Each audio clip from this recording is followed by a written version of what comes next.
Hello friends, स्वागत है आप सभी का मेरे चैनल पर। और काफ़ी दिनों के बाद एक बार फिर मैं अस्पताल से आपके बीच हूँ। मैं फ़िलहाल दिल्ली में अस्पताल में हूँ। देख सकते हैं ये मैं अस्पताल से आपके बीच हूँ फ़िलहाल। और ये मेरे कुछ सामान हैं जिसका मैं यूज़ कर रहा हूँ। ये मेरी दवाइयाँ हैं और ये मेरे कुछ कपड़े हैं, बैग हैं। देख सकते हैं। आप लोगों को लगा होगा कि शायद मेरा कट ऑफ नहीं टकराया इसलिए मैं आपके बीच नहीं हूँ, लेकिन ऐसी कोई बात नहीं है। सच्चाई तो यह है कि मैं किसी मुसीबत में हूँ। ऐसे परिस्थिति में भी जहाँ तक संभव हुआ, अस्पताल का भी कुछ रूल रेगुलेशन होता है, तो उस हिसाब से मैं आपके बीच नहीं आ पा रहा था। फिर भी लोगों ने कुछ कॉल किए, तो जहाँ तक संभव हुआ मैंने लोगों की मदद किया है। जो लोग क्वालिफाई हुए हैं उनको मेरी ओर से शुभकामनाएं। जो लोग नहीं कर पाए, हतोत्साहित हैं, उन लोगों को मैं बताना चाहूँगा कि पीआरटी का जो रिज़ल्ट आया है, मेरे हिसाब से उसमें कई खामियां हैं। सबसे बड़ी खामी और नंबर 1 कि जो लोग सीटेट नहीं क्वालिफाई किए उनका रोल नंबर इसमें है। ये कैसे हो सकता है? असंभव शाही लगता है ना। कुछ क्राइटेरिया था ना इसका फॉर्म भरने का, कि ऐसा था कि सीटेट से कोई मतलब नहीं था। सीटेट से मतलब तो था कि सीटेट क्वालिफाई होना चाहिए। जो एपियर हुए थे उन्हें भी सीटेट क्वालिफाई होना है। खैर, उन्होंने बताया कि मैंने सॉफ्टवेयर का यूज़ किया है और उससे मतलब ये किया है वेरिफिकेशन, लेकिन फिर भी ऐसे लोग तो हैं जो सीटेट क्वालिफाई नहीं है, उनका रोल नंबर है इसमें। ये पहला खामी है, बहुत बड़ी खामी है। इतनी बड़ी खामी है ये कि अच्छे अंक लाए, सीटेट क्वालिफाई नहीं है तो भी उनका जो है इसमें है। अब आप ही बताइए कि डॉक्यूमेंट वेरिफिकेशन होगा तो ये जो इतने संख्या में रिजल्ट है इस पर क्या प्रभाव पड़ेगी? ये हटेंगे? कुछ ऐसे ज़रूर होंगे जो डीएलएड भी नहीं होंगे क्लियर, एपियरिंग वाले, निश्चित रूप से उनका होगा इसमें। जब ऐसे है कि सीटेट क्वालिफाई नहीं, उनका रोल नंबर है इसमें, निश्चित रूप से कुछ ऐसे भी होंगे जो डीएलएड वाले भी होंगे। कितना फ़र्क पड़ने वाला है इसके डॉक्यूमेंट वेरिफिकेशन के बाद इस रिजल्ट पर? यकीनन आधा आधी हो जाएगा रिजल्ट। चलिए, ये तो पहली खामी थी। दूसरी खामी, और एक बार और समझ लीजिए, सीटेट के रिजल्ट पर ही बीपीएससी का रिजल्ट बहुत निर्भर करता है। यहाँ सीटेट एपियरिंग क्वालिफाई का कोई मतलब ही नहीं रखा गया। मैं आपको यकीन के साथ कहता हूँ, ये सही से होना तो अभी जितना संख्या में आया है ना डीएलएड वाले का, आधा हो जाएगा रिजल्ट पहले खामी से। दूसरा खामी जो मुझे लगता है, जब आज आने वाली थी बीएड और डीएलएड का जो सुप्रीम कोर्ट से जो फैसला आने वाली है उस हिसाब से कोई फाइनल हुआ नहीं। बीएड और डीएलएड दोनों को मेरिट लिस्ट में शामिल किया गया है, जिसमें आप सिर्फ डीएलएड का रोल नंबर देख पा रहे होंगे। बीएड का रोल नंबर अभी नहीं शो किया गया है, लेकिन मेरिट लिस्ट में बीएड को शामिल किया गया है। कुछ ऐसे लोगों का भी आप रोल नंबर देखे होंगे जो 11-12 में भी है और 1-5 में भी है। तो ऐसे वो लोग हैं जो डीएलएड भी हैं और बीएड भी हैं। अभी बीएड का रोल नंबर 1-5 में शो नहीं कर रहा है, लेकिन मेरिट में उनको शामिल किया गया है।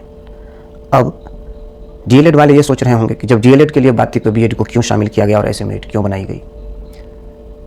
दूसरी ओर बीएड वाले, यदि उनको मेरिट में शामिल किया गया तो उनका रोल नंबर क्यों नहीं शो किया गया? वो क्या समझे? उनकी नौकरी हुई कि ना हुई, वो क्या समझे? कन्फ्यूजन, सारी कन्फ्यूजन और सिर्फ कन्फ्यूजन है यहाँ।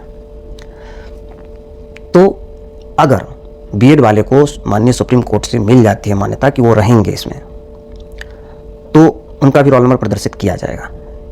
साथ ही जो लोग सीटेट नहीं क्वालिफाई किए तो भी वो गलत हो गए। मेरिट तो गड़बड़ हुई ही, सीटेट जो नहीं किया तो निकलना है।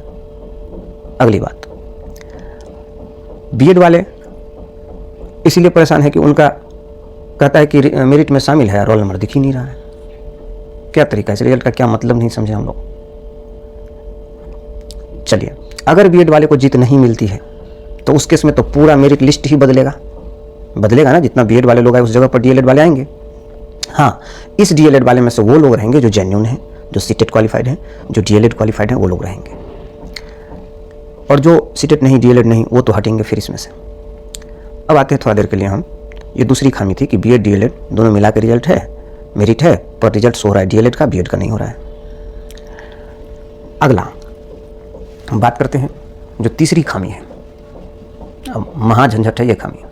एक आदमी 2 जगह अभी तक आ चुके हैं, तीसरी जगह आ जाने वाले हैं। भाई कितने जगह नौकरी करेंगे? एक ही जगह ना। 11वीं 12वीं में जाएंगे जो व्यक्ति, वो 9, 10 और 1 to 5 में तो नहीं आएंगे।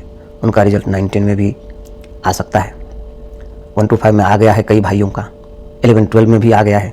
जैसा कि आप स्क्रीन पर देख सकते हैं, एक भाई है सारण जिला से जिनका 1 to 5 में भी है, 11, 12 में भी है फिजिक्स में। देखिए स्क्रीन पर, देखिए ना, आज उनका 9, 10 में भी आने की 90% संभावना है। तो ऐसे बहुत आदमी है जो कम से कम 2 जगह होंगे, बहुत आदमी, मैक्सिमम आदमी 2 जगह और कुछ आदमी 3 जगह होंगे। ये तो बहुत लोगों का ना भविष्य खा गया। तो इसमें उनकी क्या गलती है? रिजल्ट जहाँ से प्रकाशित हो रहा है वहाँ संज्ञान में लिया जाना चाहिए था। और माननीय अध्यक्ष महोदय एक बार खुद ही प्रेस कॉन्फ्रेंस में बोले थे कि वो बारी बारी से सबका रिजल्ट जारी करेंगे और एक आदमी किसी एक में आएगा। जो आदमी 11, 12 में आएगा उनका 9, 10 एवं 1 to 5 में रिजल्ट नहीं रहेगा। जो 9, 10 में आएंगे 1 to 5 में नहीं रहेगा। इससे क्या होता? तो अधिकतर लोगों को मौका मिलती और अधिकतर सीट भी भर पाती। तो मैक्सिमम सीट भरने के लिए और मैक्सिमम लोगों को मौका देने के लिए ये ज़रूरी था। हम लोगों से तो यही विनती है कि महाशय अभी भी विचार किया जा सकता है। अगर आप चाहें तो हो सकता है अभी भी मैक्सिमम लोगों को मौका देने का कृपा किया जाए। तो इन 3 खामियों को आप गौर से देखिएगा, सोचिएगा, तो निश्चित रूप से प्रतीक्षा सूची की में जो वेटिंग लिस्ट है उसकी ज़रूरी पड़ेगी, निश्चित ही पड़ेगी। आप देखते रहिए, डॉक्यूमेंट वेरिफिकेशन होने दीजिए और इसमें से कितना लोग बाहर होते हैं, बाहर होंगे। बताइए, जो आदमी 3 जगह हो गए वो बाकी 1 जगह जाएंगे, बाकी 2 लोगों का लाइफ तो वो ख़राब कर दीजिए। वो 2 लोग का दुर्गा पूजा, दिवाली, छठ कैसा होगा? कितना आशा लगाए बैठे थे। कट ऑफ कहीं इतना हो जाए, कहाँ से चला जाएगा कट ऑफ? इतने मेरिटधारी हैं, एक आदमी 3 बार हो गए, मेरिट बन गया, बहुत ये हो गए, नौकरी बहुत बड़ी बात है। एक आदमी 3 जगह गए, जाएंगे एक ही जगह, बाकी 2 लोग को वो निराश किए। माननीय अध्यक्ष महोदय से मेरी और आप सभी अभ्यर्थी की ओर से यही विनती है कि कृपया करके इसको सुधार करने की कृपा प्रदान की जाए। मैं फ़िलहाल अस्पताल से हूँ, बहुत ज़्यादा टॉक तो नहीं कर सकता, पर इतना बोलूँगा कि डॉक्यूमेंट वेरिफिकेशन हो रही है। जिन भी दोस्तों का, भाइयों का हुआ है, बहुत का हुआ है, बहुत लोगों ने कॉल किया है, मेरे भी बहुत लोगों के हुए हैं। तो वो लोग अपने ऐसे मोबाइल नंबर वहाँ लेके जाएं जो आधार से लिंक्ड हो। वहाँ वेरीफाई नहीं होने के बाद आपको वापस कर दिया जाता है और आपको कहा जाता है कि पहले आप मोबाइल को आधार से लिंक करके लाइए। अगर आप जाते हैं लिंक कराने तो आपको पता है 24 घंटे का समय लेता है, उसके बाद ही होता है। तो ये सब चीज़ करके जाइए। जो डॉक्यूमेंट अपलोड नहीं किए उसे अपलोड कर लीजिए, उसका वाटर मार्क प्रति निकाल लीजिए। ये सब कुछ वहाँ पर हो रही है समस्याएँ। लोग भागे भागे जाते हैं पहले मोबाइल को लिंक कराने। ये सब चीज़ फ़िलहाल मैं अस्पताल से बहुत ज़्यादा नहीं कर सकता, लेकिन जैसे जैसे मेरे पास जानकारी मिलेगी मैं आपके बीच शेयर करूँगा। तत्काल के लिए ये मत सोचिएगा कि ये कट ऑफ नहीं टकराने के कारण भाग गए। मैं नहीं भाग सकता ना, मैं अपने बारे में भी बताऊँगा हर बात। अभी नहीं बता पा रहा हूँ, बताऊँगा। धन्यवाद।